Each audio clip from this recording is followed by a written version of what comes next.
Breaking news చూస్తున్నాం. శ్రీ సత్యసాయి జిల్లా ధర్మవరంలో ఉగ్ర కదలికలు కలకలం రేపాయి. నూర్ అనే వ్యక్తిని ఎన్ఐఏ అధికారులు అదుపులోకి తీసుకున్నారు. ధర్మవరం కోట కాలనీలో అదుపులోకి తీసుకున్నారు. ఓ హోటల్లో వంట మనిషిగా నూర్ పనిచేస్తున్నాడు. ఉగ్రవాదులతో నూర్ సంబంధాలపై ఎన్ఐఏ అధికారులు ఆరా తీస్తున్నారు. ఇప్పటికే నూర్ నివాసంలో 16 సిమ్ కార్డులు స్వాధీనం చేసుకుని సోషల్ మీడియా అకౌంట్లపై ఫోకస్ చేశారు. ఈ విషయంపై మరింత సమాచారం అందించడానికి మా ప్రతినిధి నాగేంద్రనాథ్ రెడీగా ఉన్నారు. నాగేంద్రనాథ్, చెప్పండి.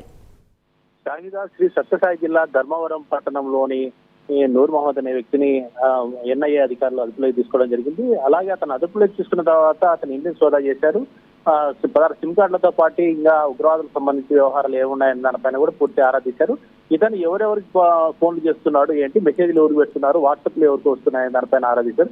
ముఖ్యంగా పాకిస్తాన్ కి ఇతను ఎక్కువ మోతాదులో వాట్సాప్లు చేసినట్టు, వాళ్ళతో మాట్లాడినట్టు వాట్సాప్ కాల్స్ ద్వారా తెలుస్తుంది. అంతేకాకుండా ఈ 16 సిమ్ కార్డులు ఇతను ఒకడే వాడాడు, ఇంకో ఎవరు వాడారనే దానిపైన అతనితో ఆరా తీస్తున్నారు.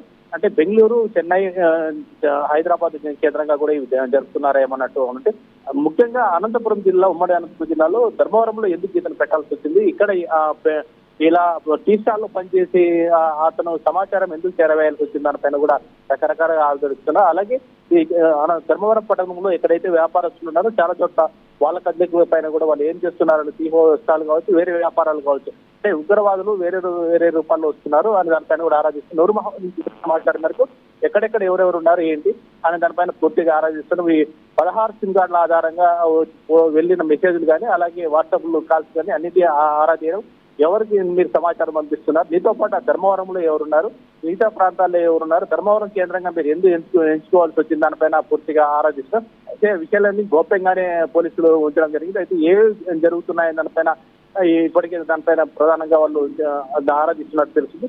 ముఖ్యంగా ఈ సిటీని టార్గెట్ చేసినప్పుడు మీరు ఇక్కడ ఎందుకు ఉన్నారు ధర్మవరం అన్నట్టు కూడా చూస్తా, అదే ధర్మవరంలో హోటల్లో పనిచేయాల్సిన అవసరం మీకు ఏమొచ్చింది అన్నట్టు కూడా ఆరాధిస్తున్నారు.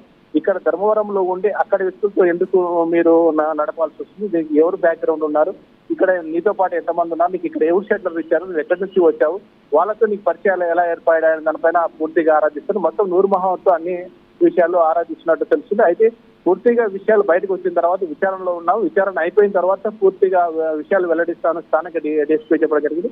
ఉగ్రవాదుల కలయికలో ఉండడంతో ఇంతవరకు పోలీసులు కూడా ఏం చేస్తున్నారు, స్థానికంగా ఉన్నట్టు పోలీసులు కూడా పై స్థాయి అధికారులు కూడా వారి పైన ఆగ్రహం వ్యక్తం చేయడేది. ఎవరైతే స్థానికంగా ఉన్న పోలీసులు కూడా ఈ జరిగిన సంఘటన తర్వాత వాళ్ళు ఉలికిపాటు గురయ్యారని చెప్పొచ్చు. అక్కడున్న ధర్మవరం వాసులతో పాటు పోలీసులు కూడా ఉలికిపాటు గురయ్యారు. ధర్మవరంలో గల్లీ శోధిస్తున్నప్పటికీ వీళ్ళు ఇన్ని రోజుల నుంచి ఇక్కడ ఉన్నప్పటికీ మనం ఎందుకు గుర్తించలేకపోయాం అనేది కూడా అక్కడ అంతర్మదనంలో పడినారు ధర్మవరం పోలీసులు. అయితే ఉన్నత స్థాయి అధికారులు మాత్రం ధర్మవరంలో ఎన్ని రోజుల నుంచి పనిచేస్తున్నాడు, టీసాలు పనిచేస్తున్న ఆ వ్యక్తిని ఎందుకు గుర్తించలేదు, అతని కదలికలు ఏంటని దానిపై మీరు ఎందుకు గుర్తించకపోయినా ఉన్నతాధికారులు సీరియస్ అయినట్టు తెలుస్తుంది. అయితే పూర్తిగా ఏం చెప్తారు నూర్ మహమ్మద్, ఎవరెవరి పేర్లు చెప్తాడు, ఎక్కడ ప్రాంతాల్లో ఎవరెవరు ఉన్నారు, సిమ్ కార్డుల ఆధారంగా ఎటువంటి ఆధారాలు దానిపైన పూర్తిగా బేస్ చేసి విచారణ పూర్తి అయిన తర్వాతనే మేము విషయాలు వెల్లడిస్తామని డీఎస్పీ చెప్పడం జరుగుతుంది. Thank you Nagendra.